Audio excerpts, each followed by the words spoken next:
keluarga baru dilanjutkan penciuman pataka sebagai ungkapan.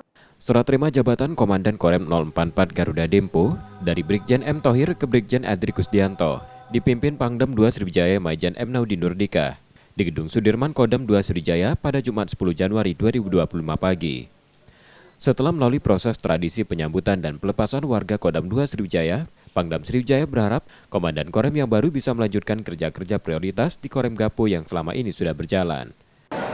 Untuk Danrem baru tentunya program-program yang sudah dilaksanakan oleh Danrem lama, khususnya tentang program-program unggulan Angkatan Darat, ya seperti masalah ketahanan pangan, kemudian makan gizi gratis, kemudian masalah stunting, masalah pembangunan atau rehab rumah tidak layak huni, kemudian manunggal air dan sebagainya. Ini tentunya saya berharap bisa dilanjutkan, ya.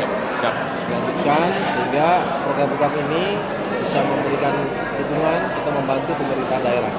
Yang jelas beberapa hari ini saya berada di kota Sriwijaya ini, ke Palembang. Saya baru istilahnya belanja masalah. Untuk langkah-langkah ke depannya saya belum bisa banyak berbuat karena saya baru hari ini dilantik. Nanti setelah kita duduk dan sudah menguasai, pasti kita akan bergabung.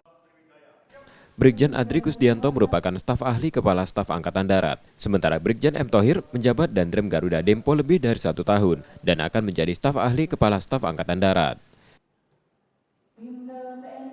Tim Liputan, Kompas TV, Palembang, Sumatera Selatan.